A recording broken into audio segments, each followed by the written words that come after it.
എല്ലാവർക്കും നമസ്കാരം. Post office GDSന്റെ short list വന്നിട്ടുണ്ട്. മിനിമം 10ാം ക്ലാസ് യോഗ്യത വെച്ച് നിങ്ങളുടെ വീടിന്റെ അടുത്തുള്ള പോസ്റ്റ് ഓഫീസിൽ ജോലി കിട്ടാൻ പറ്റിയ ഒരു നോട്ടിഫിക്കേഷൻ ആയിരുന്നു. ഒരുപാട് പേര് അപ്ലൈ ചെയ്ത നോട്ടിഫിക്കേഷൻ കൂടെയായിരുന്നു പോസ്റ്റ് ഓഫീസ് GDS. അപ്പോൾ അതിന്റെ ഫസ്റ്റ് മെയിൻ ലിസ്റ്റ് വന്നിട്ടുണ്ട്, മെറിറ്റ് ലിസ്റ്റ് വന്നിട്ടുണ്ട്. നമുക്ക് എന്തായാലും ഇതിന്റെ ഡീറ്റെയിൽസ് നോക്കാം. എല്ലാവരും വീഡിയോ മാക്സിമം ഫ്രണ്ട്സിലേക്ക് ഷെയർ ചെയ്ത് കൊടുക്കുക. ഒരുപാട് പേര് അപേക്ഷ അയച്ചിട്ടുണ്ടായിരുന്നു. നമ്മുടെ ചാനലിലെ വീഡിയോ തന്നെ ഒരുപാട് പേര് കണ്ടിട്ട് ആപ്ലിക്കേഷനൊക്കെ അയച്ചതാണ്. ഫിസിക്കലും പരീക്ഷയൊന്നും ഇല്ലാതെ നിങ്ങളുടെ 10ാം ക്ലാസ് മാർക്കിന്റെ അടിസ്ഥാനത്തിലാണ് സെലക്ഷൻ. അപ്പോൾ ഇതാണ് ഒഫീഷ്യൽ വെബ്സൈറ്റ്. ഇവിടെ കാണാം ഷോർട്ട് ലിസ്റ്റഡ് കാൻഡിഡേറ്റ്സ് എന്നൊരു ബട്ടൺ കാണാം. അവിടെ ക്ലിക്ക് ചെയ്ത് കൊടുക്കുക. എന്നിട്ട് കേരള സെലക്ട് ചെയ്ത് കൊടുക്കുക. എന്നിട്ട് list of short listed candidates എടുക്കുക. അപ്പോൾ ഇതാണ് ലിസ്റ്റ്. നിങ്ങളുടെ യൂസർ രജിസ്ട്രേഷൻ നമ്പർ നിങ്ങൾക്കറിയാം. രജിസ്ട്രേഷൻ നമ്പർ ഇവിടെ സെർച്ച് ചെയ്ത് കൊടുക്കുക.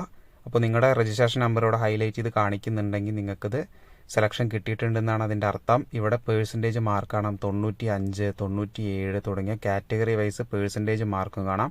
അപ്പോൾ ഈ ഒരു ലിസ്റ്റിൻ്റെ ലിങ്ക് ഞാൻ താഴെ കൊടുക്കാം. നിങ്ങൾ ചെക്ക് ചെയ്ത് നോക്കുക. ലിസ്റ്റിൽ ഇടം പിടിച്ചവർക്ക് കൺഗ്രാറ്റ്സ്. നിങ്ങൾ എന്ത് ചെയ്യുക, ലിസ്റ്റിലുള്ളവർ എന്ത് ചെയ്യുക, ഈ പറയുന്ന ഡോക്യുമെൻറ്റ്സ് ആയിട്ട് 23/3/2026 മാർച്ച് 23 മുന്നേ ഏത് പോസ്റ്റ് ഓഫീസിലാണോ നിങ്ങൾക്ക് സെലക്ഷൻ കിട്ടിയത് അവിടെ പോവുക. 2 സെറ്റ് ഫോട്ടോ കോപ്പികളും ആയിട്ട് നിങ്ങൾ ഒറിജിനലും 2 സെറ്റ് ഫോട്ടോ കോപ്പി ഡോക്യുമെന്റ്സ് ആയിട്ട് നിങ്ങൾ ഈ ഒരു അഡ്രസ്സിലേക്ക് എത്തിയിട്ടുണ്ടാവണം.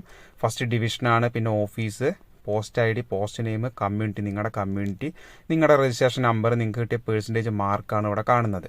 അപ്പോൾ എല്ലാവരും ചെക്ക് ചെയ്യുക. നിങ്ങളുടെ ഫ്രണ്ട്സിലേക്ക് മാക്സിമം പെട്ടെന്ന് അയച്ചു കൊടുക്കുക. ലിസ്റ്റിൽ ഇടം പിടിച്ചവരൊന്ന് താഴെ കമൻറ്റ് ചെയ്യുക കേട്ടോ. അപ്പോൾ വീഡിയോ ഉപകാരപ്പെട്ടെങ്കിൽ ലൈക്ക് ചെയ്യുക. ഡെയിലി പ്രോപ്പറായിട്ട് അപ്ഡേറ്റ്സ് കിട്ടാൻ ചാനൽ സബ്സ്ക്രൈബ് ചെയ്യാൻ മറക്കണ്ട. നമുക്ക് എന്തായാലും നെക്സ്റ്റ് ഒരു നോട്ടിഫിക്കേഷൻ ആയിട്ട് കാണാം. ബൈ.